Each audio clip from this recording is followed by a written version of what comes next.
With that, Clerk, would you please introduce item 334?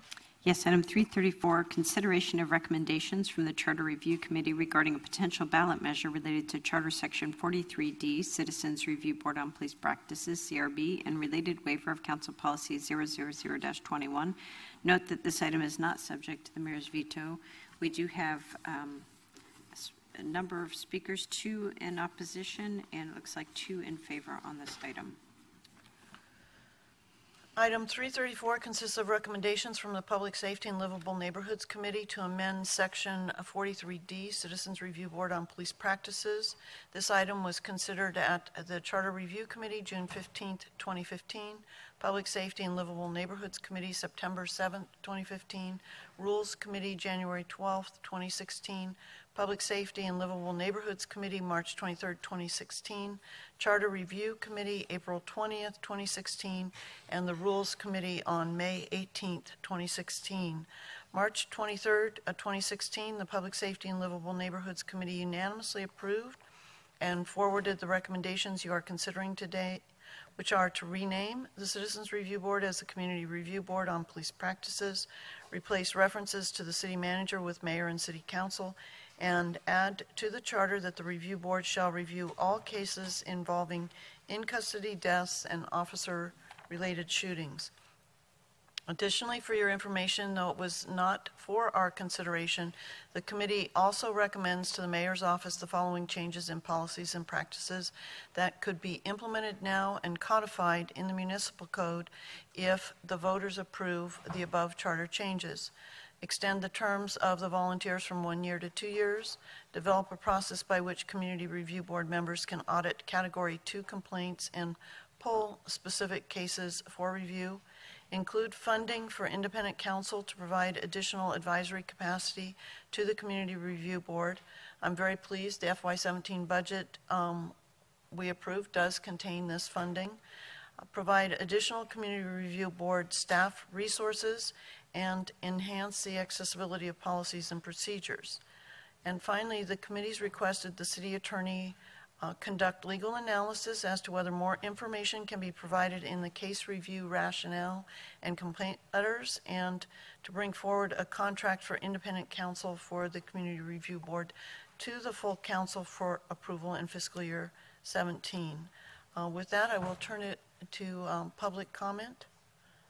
Beginning with the speakers in opposition, Michael Russell, followed by Ann Barron. Then we'll turn to speakers in favor, beginning with Kate Yavandidi. Mr. Russell. Yeah, hello.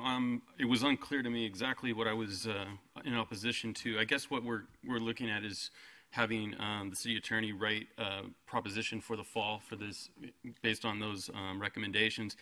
So I guess I am in opposition to that, in that I want to increase that. I'm here speaking today as a voting citizen on behalf of Activist San Diego in support of the Women's Occupy San Diego recommendations to require that at least 4 things be added to the proposition for the Citizens Review Board to be, other than just the name change and those other things that you mentioned. First of all, I think it's very important that the Citizens Review Board or the Community Review Board of the police must represent the same demographic diversity as the people of San Diego, and people should be appointed by council members, not the mayor.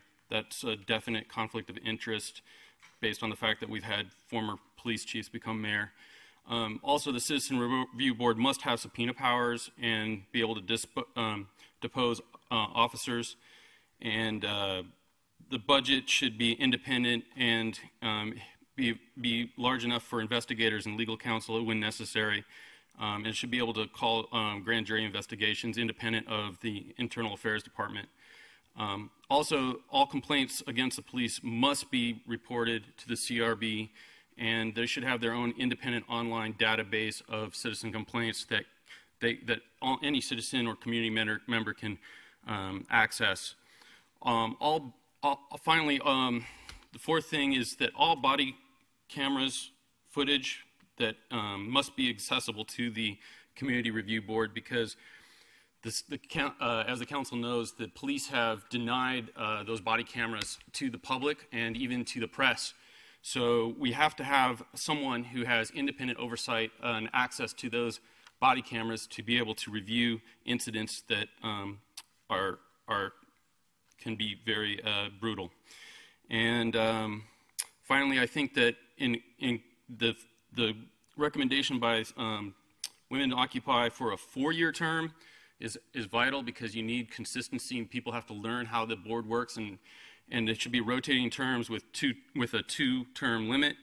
And there should be ombudsmen budgeted so that the people bringing issues before the board can learn the system, learn how to submit comment, and follow through.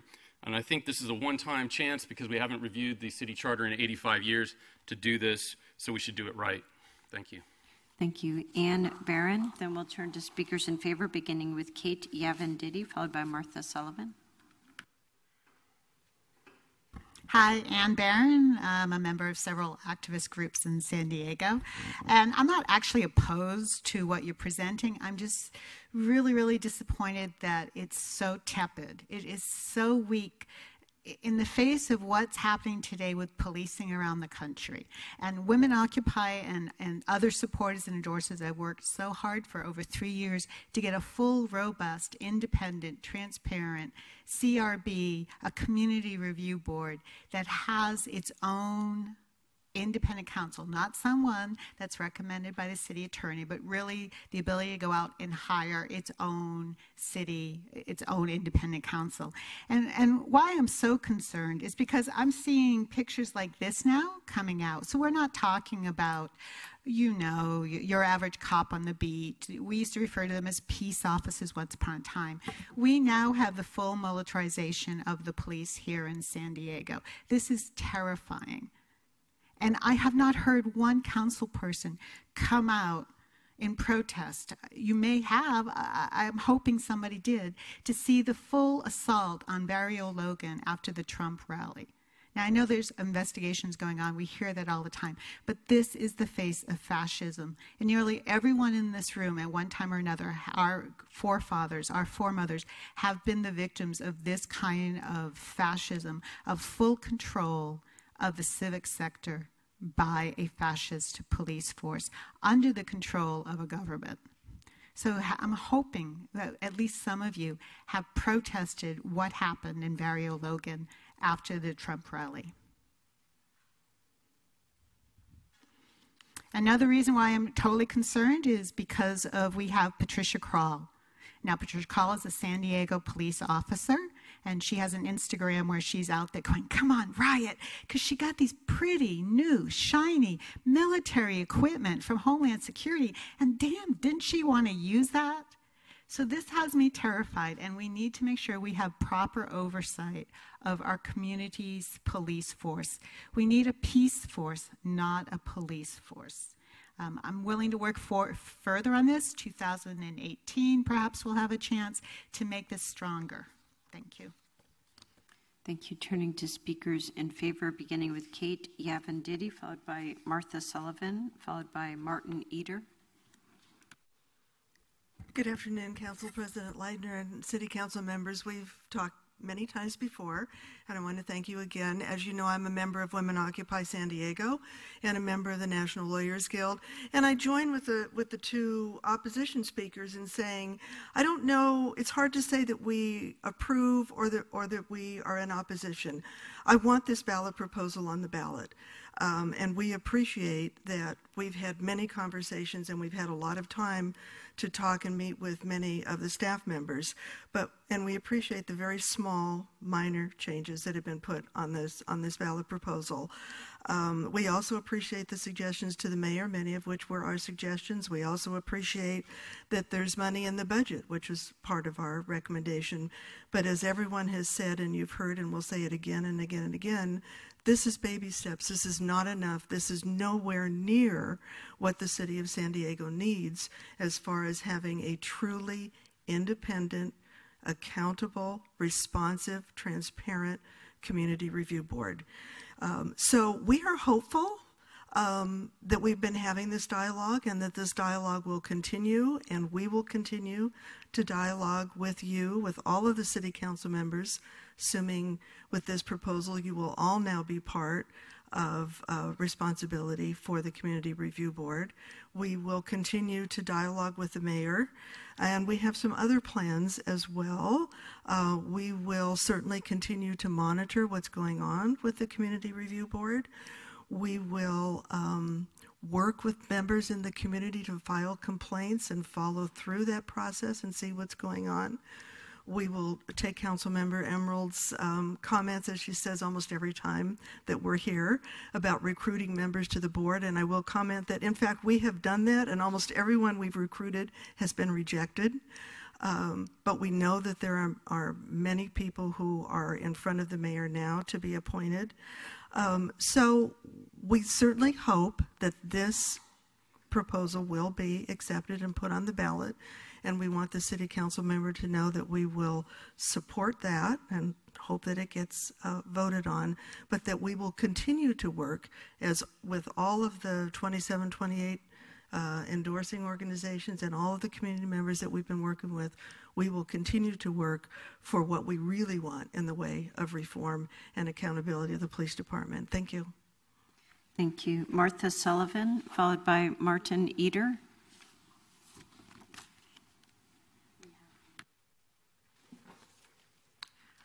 I'm just going to read an excerpt from a speech that was made at the Black Entertainment Television Awards this last Sunday night by Jesse Williams. It was a very powerful speech about the Black Lives Matter movement, and there's a couple of paragraphs in this that I think are very relevant to this. You know, I signed up to speak in favor of this just because at least it's something. It'll be, it may be called a community review board instead of a citizens review board, and perhaps the city council working with the mayor can actually accomplish some substantive changes. But I would like to leave you with this quote. Now, what we've been doing is looking at the data. And we know that police somehow manage to de-escalate, disarm, and not kill white people every day. So what's going to happen is we're going to have equal rights and justice in our country, or we will restructure their function and ours. Now, I got more, y'all. Yesterday would have been young Tamer Rice's 14th birthday. So I don't want to hear any more about how far we've come when paid public servants can pull a drive-by on a 12-year-old playing alone in a park in broad daylight, killing him on television and going home to make a sandwich. Tell Rekia Boyd how it's so much better to live in 2012 than it is to live in 1612 or 1712. Tell that to Eric Garner. Tell that to Sandra Bland. Tell that to Dorian Hunt. What we've been saying to this council for the last 2 years is we don't need to wait, for another really horrific tragedy here in San Diego. We can do something more substantial than what we're doing, or otherwise, it's a boiling pot. Thank you, Martin Eder.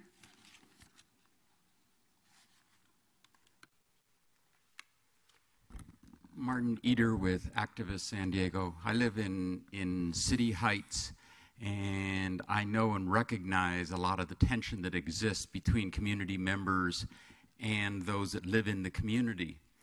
What I want to speak most specifically to is first the proposal that is being made, I think, has been described, and what I fear is a very toothless kind of proposal. It really does not make the fundamental changes that allows people in the community to register and to follow up and to actively seek justice. Some of what was just mentioned by Martha in terms of incidents that happened elsewhere, we have those very incidents here in San Diego that have not gotten any kind of resolution in the name of Victor Ortega, for one. What we know and have seen, and the video clips of Ferdun Nahad gunned down in sports arena district. We need a CRB that has that subpoena power and that can really be independent. And I would urge you to put some teeth into any kind of proposal that goes forward so that we can prevent and we can gain a lot more of the citizens' respect. I would also like to speak to the kind of policing that Ann Barron talked about in terms of the militarization of the police. As I said earlier today, I thought it was a shameful display of police force when riot police, basically in trying to disperse some 30 or more protesters, peaceful protesters for the most part, declared an illegal assembly and marched them down in military fashion. This is not what should be happening in a democracy. It's the kind of thing that we abhor in the images of Chinese dictatorship or in Eastern Europe. And this is representative of the kind of plans that the San Diego Police Department is making. I think they came dressed for a riot, they came prepared for a riot, and they created a riot by allowing and mixing into what was a free speech zone for the anti-Trump, mixed and allowed those people into the area and created the very situation that would call for them to take action. I think it needs to be investigated. Why $100,000, $200,000, $300,000 was spent on that action? We should find out how and why and who ordered that shameful display. Thank you. Thank you. That concludes the public speakers on this item. Okay, again, thank you to Women Occupy and those who have brought this matter to our attention, and to Charmaine Mosley. I note she was trying to stay till this was done. She's our Executive Director of the Citizens Review Board, the Police Department, and the members of the Review Board for responding. I'm very supportive of the recommendations before us. I am especially supportive of the mayor and council sharing the authority and work of establishing the rules and regulations for the review board. When the board was established, the city manager, a non-political office, performed that function. With our change to the strong mayor, strong council form of government, it is appropriate that there are checks and balances and shared authority governing the Citizens Review Board. I suggest a motion that we approve the recommendation from the Public Safety and Livable Neighborhoods Committee to amend City Charter Section 43D to rename the Citizens Review Board as the Community Review Board on Police Practices, replace references to the city manager with mayor and city council, and add to the charter that the review board shall review all cases involving in-custody deaths and officer-related shootings, along with adopting staff recommendation. With that. Heck, so moved. And many of these ideas were the ideas brought to us by the community. And, sometimes it takes baby steps, but at the same time, these changes, these proposed changes to the Community Review Board, and either as the ballot measure or an ordinance, it's just one piece of the puzzle. And as you're also well aware, after the PERF report came out, our police chief and the city have been working very hard to answer those recommendations and to make changes, reforms, from training, bias training, and other kinds of classes, to new equipment, including all those cameras, because a picture's worth 10,000 words, right? And I believe that positive change is happening. And at this point, try to create a hammer over the review board, I don't think is appropriate. Other cities do have more acute problems than we do, not to say that we don't have issues that we need to resolve, because by recognizing this, by proposing this ballot measure, by making changes in the city ordinance. All of the reforms that have been made, I think, symbolizes that we do care and we do want to make sure that we restore trust between the community and the police department. And just on a personal note, I have to say it's insulting to sit here and listen to people complain about the police actions during that Trump event. We know wherever Donald Trump goes, he creates problems. And so our police department was ready for that.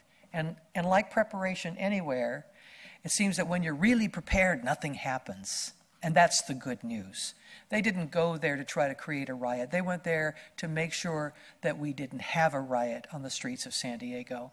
And I commend every man and woman in our police department who went out there that day, worked patiently and with total respect for the community, I believe, in making sure that we did not have the same kind of violence that we have seen in other cities where that candidate has spewed his hate language. So I stand with our police department, just as I stand with our community.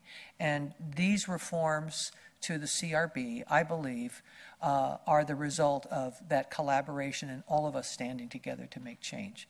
So I do wholeheartedly support this, and I want to thank all of you for bringing ideas to us and insisting that we listen, that we make changes. And this is, again, one piece of it, and this is one step to any potential reforms there might be in the future with the CRB.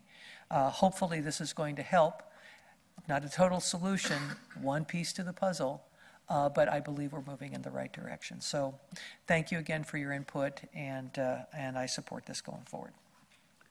We have a motion by Council President Pro Tem Emerald to approve staff recommendation on this item. I will second that. Councilmember Cole?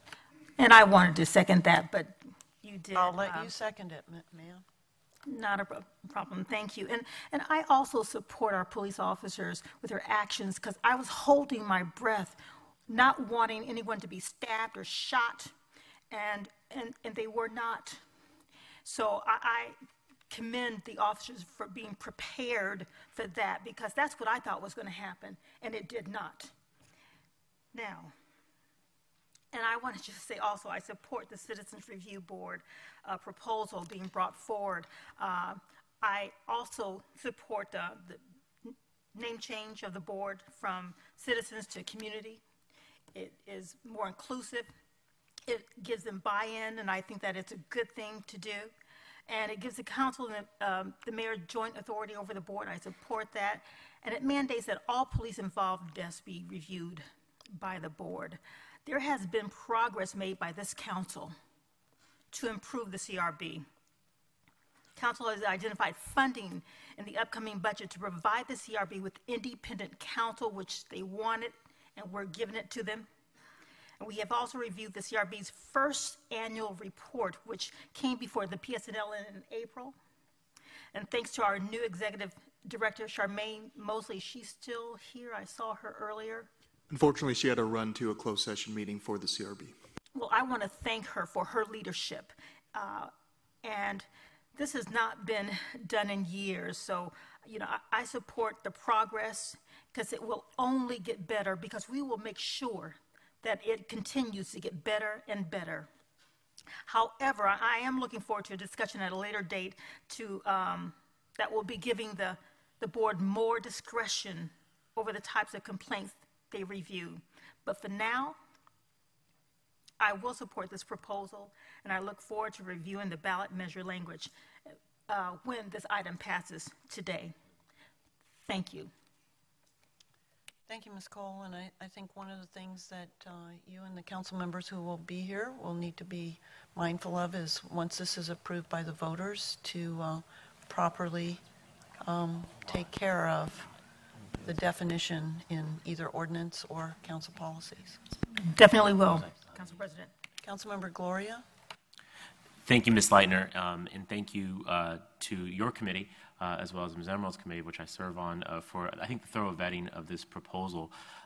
And I would certainly thank Women Occupy for the constructive role I believe that they've played through this process, as well as our CRB members, both current and former, who I think helped us to craft a measure that is worthy of the voters' consideration in November. I want to make a couple of points. Probably the first is that I believe that we do have an incredible police department.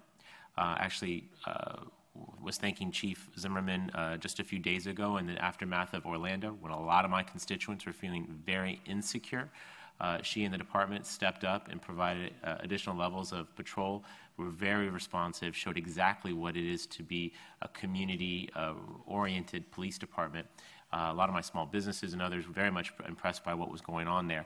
And I think that that's more of the rule than the exception when it comes to our police department. But naturally, recent history has shown that there are some of our officers who don't make good choices and ultimately need to be held accountable. And whether that's through internal affairs or through the community relation, which should be named the Community Review Board, we need to make sure that that works well. And some of the comments, and I hear the comments, and I understand where they're coming from. When this has been discussed in settings I've been involved with and ones I've observed, there's been a desire to do more. But Ms. Leitner, I think there's probably a few people more than yourself that understand that not everything belongs in the charter, and that certain steps are needed to be taken in order to accomplish what we want to do. I would think about what body-worn cameras have done.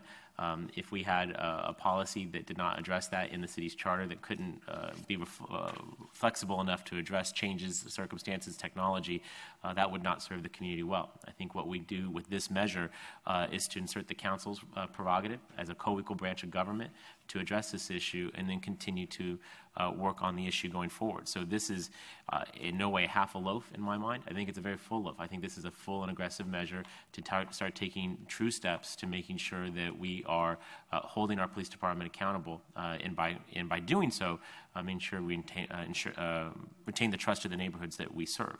I make this point for two reasons, is that too often issues like this one and others are only interesting for a short period of time. And then the news moves on, people's interests wane. I think we collectively sometimes suffer from attention deficit disorder. The truth is, if we really want to see the change that I think the public speakers have been talking about, the work does not end today. I think you may know that in a couple weeks' time, this council will have to choose to actually place this on the ballot. And this will be in the context of many, many ballot propositions for which we don't have the money to put them all forward. And there's certainly a risk that this will not be placed on the ballot because we can't afford to do it. This is probably one of my top two priorities for the November ballot, and I'd hope that folks will come back and make sure this actually ends up on the ballot. And then I hope once it's adopted, folks will come back with the new council and advocate for making sure that the additional reforms, the ones that are not appropriate for the charter but are appropriate for the municipal code, actually get adopted. And so I make that plea as someone who won't be there for that conversation. And I hope that someone may pay attention to this or catch this or remember it or put it in their phone to follow up on. But this is there are additional steps that are necessary that we must take in order to do what I think needs to be done. But I'm extremely supportive of spelling out the council's shared responsibility when it comes to public safety and holding our police officers accountable. I'm very supportive of the name change, understanding that we are a diverse community and that everyone should feel as though they have the opportunity to seek redress, no matter their nationality or immigration status. And I want to thank the mayor for the constructive role he's played so far in helping this council to appropriate the funds for outside counsel, which I would note the requirement to go through the city attorney is a function of the charter. But I have no concern about that being an issue going forward, particularly based upon the comments of our county review board, which seems to be working just fine. But I'd note that the mayor has been responsive to a number of the concerns, and I'm thinking particularly of looking at the Category 2 complaints, and that's work that does not need to stop or wait for this charter change. And I think some of that is happening now. I'd like to see more of it. I think more will happen once this is approved. Marshall, did you want to say something, sir? Correct. Those discussions are ongoing. We hope to have a process by which we can analyze Category 2 complaints by fall. Thank you, sir. So lots of stuff going on here. This is but one step. I don't want to hear anyone say that this is not an aggressive measure. I think it's the right steps to be taken, and it's step one of many more to come. And if folks are as passionate about this issue as I believe that they are, this will continue to be at the forefront of the council's dialogue, both through November and then after November, when some of those additional municipal code changes need to happen. So, Ms. Leitner, I think everyone knows having an effective police oversight board cannot be overstated. I think the changes that are being proposed today are meaningful reforms that will enhance oversight and accountability. Look forward to supporting this, placing it on the ballot, voting for it as a voter, and seeing these be enacted. Thank you. Thank you. Councilmember Sherman. Thank you, and thank you everybody who put all the work into this. And like Ms. Emerald said, I was very disappointed with the comments from some of the people here in the audience. When you start throwing around inflammatory rhetoric like fascist and those type of things, it doesn't do anybody any good. The reason the police were in riot gear is because everywhere they've gone before on these kind of rallies, there have been riots. The reason we didn't have one is because we let people express their right to free speech. We let them do what they were supposed to do. We gave them a lawful cease and desist and break up order, and those who chose to ignore that order were slowly, escortedly, peacefully in most cases, out of the city and the zone. That's what prevented riots from happening in San Diego like they'd happened everywhere else. Loss of property, injuries to people didn't happen here because we weren't going to tolerate it. You have your right to free speech, and when that's done, you don't have a right to riot. And seeing a lot of police in force made it so that didn't happen.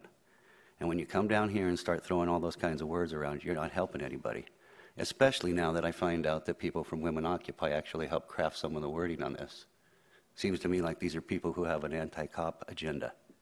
And I'm not going to be voting today to help further that. It was very disingenuous. It was disrespectful. And quite frankly, I think you owe the city and the police an apology. With that, we do have a motion by Council President Pro Tem Emerald, seconded by Council Member Cole, to approve staff recommendation on item 334. And note that there will be a lot of follow-up work required with this. Do I need to specify a date for this to come back, or I'm sorry? August 1st. This is to come back, Ms. Emerald, August 1st? Yes. Ms. Cole, is that acceptable to add to the motion? Yes. All right. With that, please vote. Clerk, please call the roll. That motion carries 6 to 1, with Councilmember Zaff absent, Councilmember Alvarez absent, and Councilmember Sherman voting no. With that, we will move to item 339. Item 339, fiscal year